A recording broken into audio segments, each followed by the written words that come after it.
This is the Financially Simple Podcast, a show dedicated to destroying the complexities of money for today's small business owner. And now, here's your host, pizza-loving, certified financial planner, Justin Goodbread.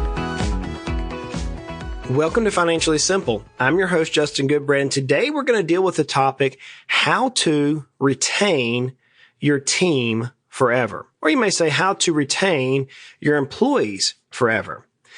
If there's one complaint that I hear from business owners, it is that they go through a hiring process, they find what they appear to be a qualified team member, they bring the team member on, only to have that team member leave within a very short time period. Now, sometimes that is not a bad thing. Sometimes life events happen. We've had that happen here in the office where team members just have life events that happen and it's time for a change.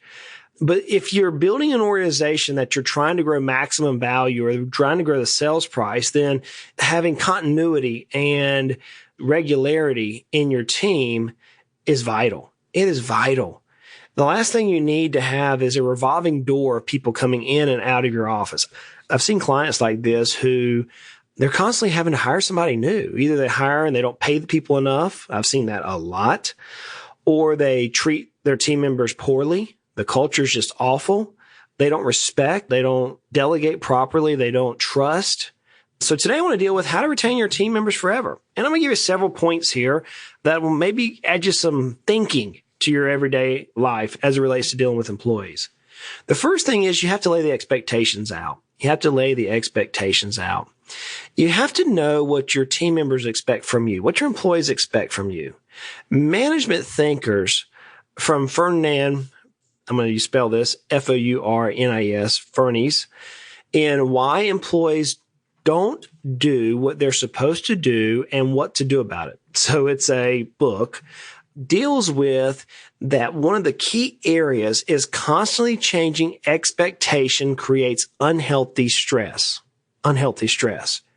So if you're trying to figure out why your team members are not doing what they're supposed to do and what you need to do about it, typically it's probably for you to do nothing. I am guilty of this. I am so guilty of this. I come up with these crazy harebrained ideas and I put them out there to people. And now most of our team realizes that it's Justin just usually blowing air, but I put it out there. And in the early days, many of our team, including myself, I would think that these ideas are actionable items. And so early on team members, and now our team here has realized that this is one of my failures in life, is I come up with these really crazy ideas. Sometimes they're good, sometimes they're bad. I spat them out, and then if I don't lay it out properly, then the team will think it's an actionable item. And so it creates unhealthy stress. So you have to lay out your expectations properly for your employees. That's number one. If you don't do that, then you can end up having high-stressed employees or high-stressed team members which quit. I mean, no one wants to work in an environment that sucks. Who does? Though 86% of Americans, according to one study I read, says they hate their life. They hate their job they work in because of this undue stress. It could be the expectations are wrong. The second thing you have to do if you're going to retain your employees forever is you have to respect. You have to respect your team members. There goes without saying, every person wants to be respected and appreciated. And there's an old saying that says, people will often forget what you do, but they'll never forget the way you made them feel. I heard that many times growing up. How are you making your team members feel? Are you respecting them? Are you respecting their ideas? Now, respect does not mean that you're going to yield. Respect does not mean that just because a team member has an idea that you're going to incorporate that idea. No, that's not respect. Respect means listening. Respect means valuing their advice. Respect means questioning and offering guidance as you see it from the owner's chair.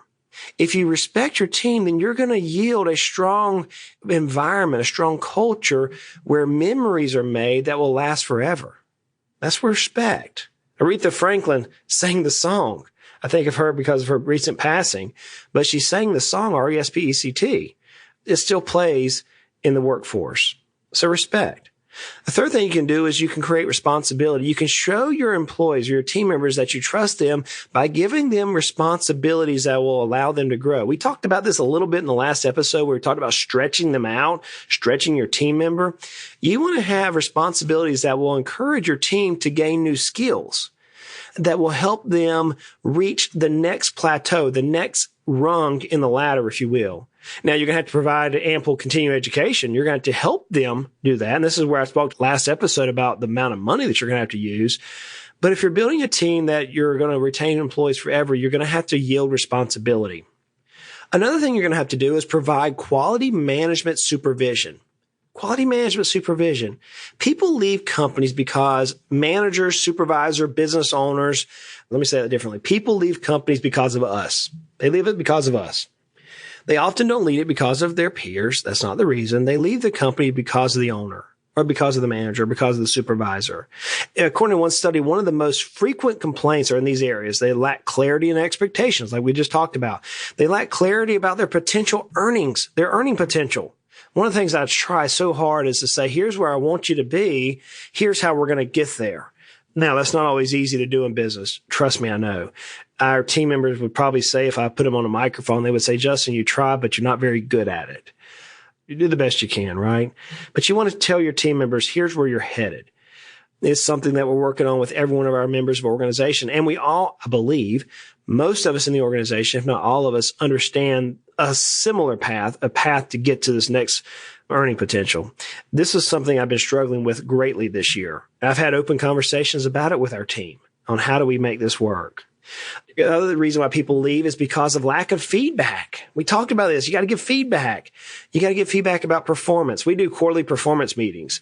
In fact, the next episode, we're going to talk about quarterly performance meetings. How do you do them? How do you do feedback on performance and how I particularly do it? Is my way right? No, but you have to give feedback. People have to know what they're doing right, what they're doing wrong. We do this with our clients. We act as financial fit coaches or business coaches, showing them here's how you're going to grow your business. Here's how you're not. I often relate it to Michael Phelps, the excellent swimmer, and his coach who says, Michael, you're not using your arms or you're not kicking. Your kick flip is not right. Same thing you have to do as business owners. Get this one. You fail to hold scheduled meetings. Guilty. I can say that, guilty. Life happens. It happens to everybody. As a business owner, I understand. Trust me, I understand the amount of struggle and the amount of things that you're juggling at one time. This is one of my guilty things. I failed to hold scheduled meetings. It's no one else's fault. It's mine. And that's demoralizing. And that's something I've committed to work on. I have to get that down to where the scheduled meetings we have with our team members are constant. And it's no one else's fault but mine. And it's wrong. You have to do the same in your business. Another reason why team members leave is because you failed to provide a framework that the employees perceive or they view they can be successful in. You don't provide a good venture, a good stair-stepping opportunity for them to grow in their position. So how are you shaping up so far? It's just pretty tough when you start thinking about it when you're dealing with your team. Another thing you can do is you can review. We talked about performance reviews, but you can review the performance of your team members. Like I said, we're going to talk about this in detail next time. You can review the quality, the performance. I tell you, some of the best meetings we've had in our organization is whenever people have reviewed my performance and they say, hey, Justin, here's what you're strong at, here's what you're good at. And whenever I'm able and the team are able to review the performance of others. And we're in a small company, so oftentimes we'll do it as a team. We'll just get everybody together and say, hey, what do you think is the strength, weakness? How can we help you improve? Now, as I've mentioned several times, you're going to have to provide the tools needed. So how are you going to retain your employees forever? If you're going to ask them to do a job, they have to have the needed tools. And this could be video tutorials if you're using a software. It could be off-site training. It could be on-site training. It could be manuals. It could be bringing in a coach. You're going to have the tools that they need. What about if the work system fails? Well, employees need to know if the systems, the tools that they're using, if they fail, they're going to need to know the process on how to monitor those failures, how to report those failures, how to explain the failures. If you don't provide the tools it needs and show the employees how they can use the tools, then eventually they're going to move on to another employer who will provide them the tools they need to succeed. It's just the way it is. You are listening to Financially Simple, destroying the complexities of money for today's small business owner. Another way you can retain your employees forever is through revenue sharing. This is something that I love to do. You tie part of your employees' wages or your team members' wages to the company's performance. Basically, it aligns the interest of the team with the company's profitability. And it serves as an inherent incentive for the team to stay together and grow the company. Now, you can't put the goal or the revenue sharing goal there so aggressive that the team member is demotivated.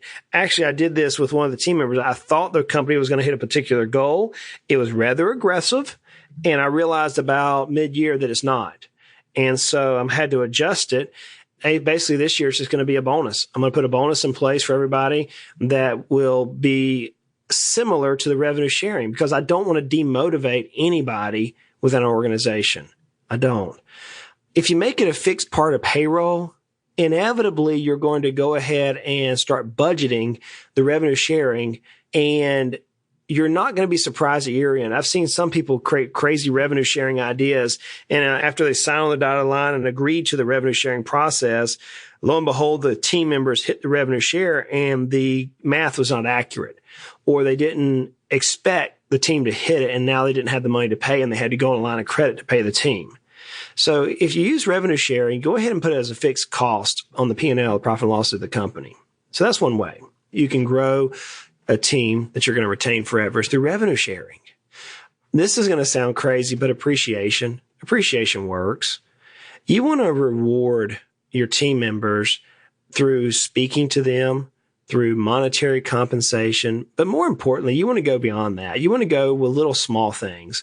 You want to brag on the team members in front of their comrades. You want to do things like, give them a little nice day out. You want to give them an extra day off of work that they didn't expect. You want to do the little things that just says, hey, I appreciate what you're doing and why you're doing it. Because look, every person in your organization typically has somebody whom they love more than you. Like I do. I have a wife and 3 kids. Do you think I would rather be at the office or with my wife and 3 kids? I definitely want to be with my wife and 3 kids. I love them dearly. We all have things that we love more than our jobs. So do your team members. And every person in your organization, from the janitor up to the CEO, is sacrificing something to be a part of the team. Every person is. And from an owner perspective, you have to recognize that and you have to appreciate that. Everybody's making a sacrifice. Everybody. No single person is not. So you want to be there to appreciate your team. As I mentioned, you can be generous with downtime, time off. You want to be generous with time off. If the economy is hard, it's okay. You got to provide enough sick days, family days, new baby days, voting days, Christmas days, New Year days, whatever amount of days you need to provide enough time off for your team for them to recoup. As a business owner, you've heard me speak about this in the past. You yourself have to take time off. I have to. If I'm in the office much more than about 90 days, everyone in the office will tell me to leave because it's high stress, going nonstop, 60, 70, 80 hours a week. And I just get tired. And one of my team members will say I get grumpy. It's the way I'm made. Your team is not any different. You have to provide them the level of time off that they need, which corresponds with their job or with their duties. If they're in a high stress environment, you better give them some more time off. If they are dealing with stress in the home front and you're a vital member of your team, you better give them some time off. You say, well, I promised them only 2 weeks. You can make exceptions. Inside your employee handbook, I'm sure it has this up for the business owner or management's discretion. You can do that. So you need to be as fair with time off as possible. If they have sick children, yeah, it's going to put the business at a disadvantage, especially in a small business. Every person is vital, but you've got to allow some time off. You have to. Finally, if all these things do not work in your organization, one thing will work, and it's called golden handcuffs. Golden handcuff is when you put monetary things at risk. So, for example, we have a 401k. And this is not uncommon. This is not being mean. It's just the way that you can help retain employees.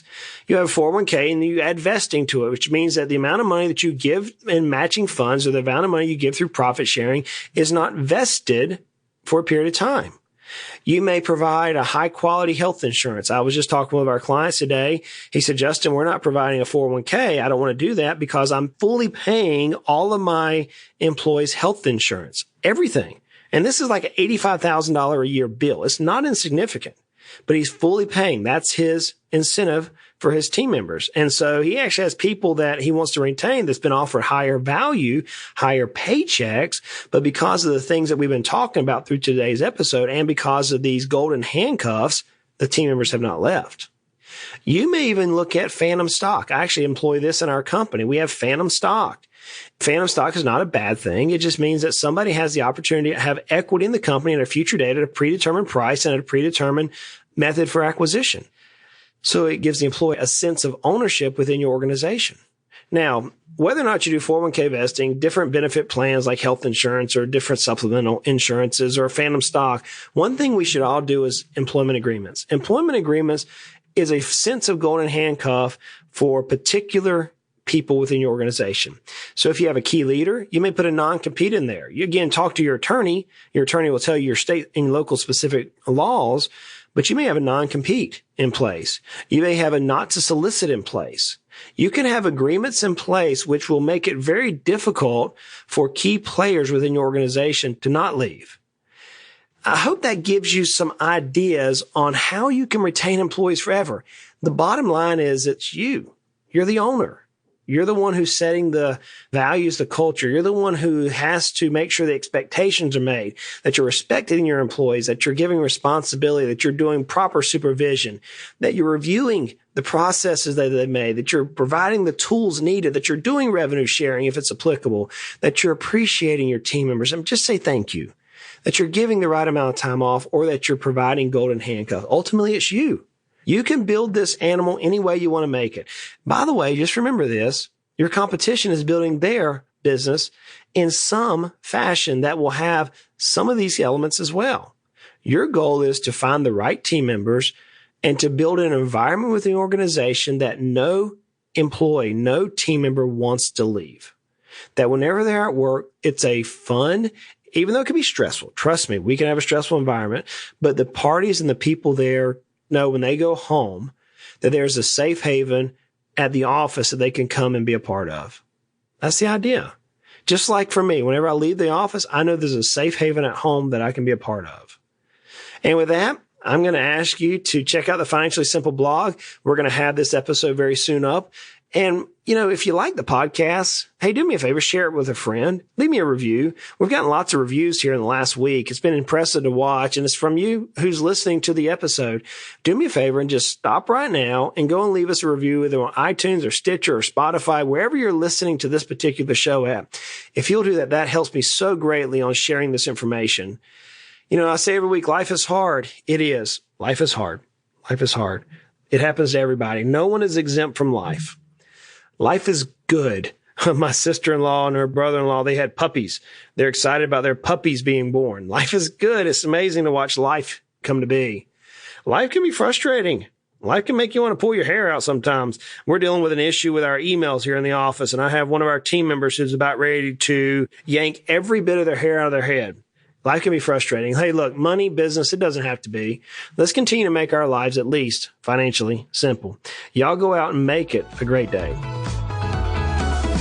You have been listening to the Financially Simple podcast. The information in this show is for informational purposes only. This show is not investment advice. Instead, seek help from a competent financial advisor.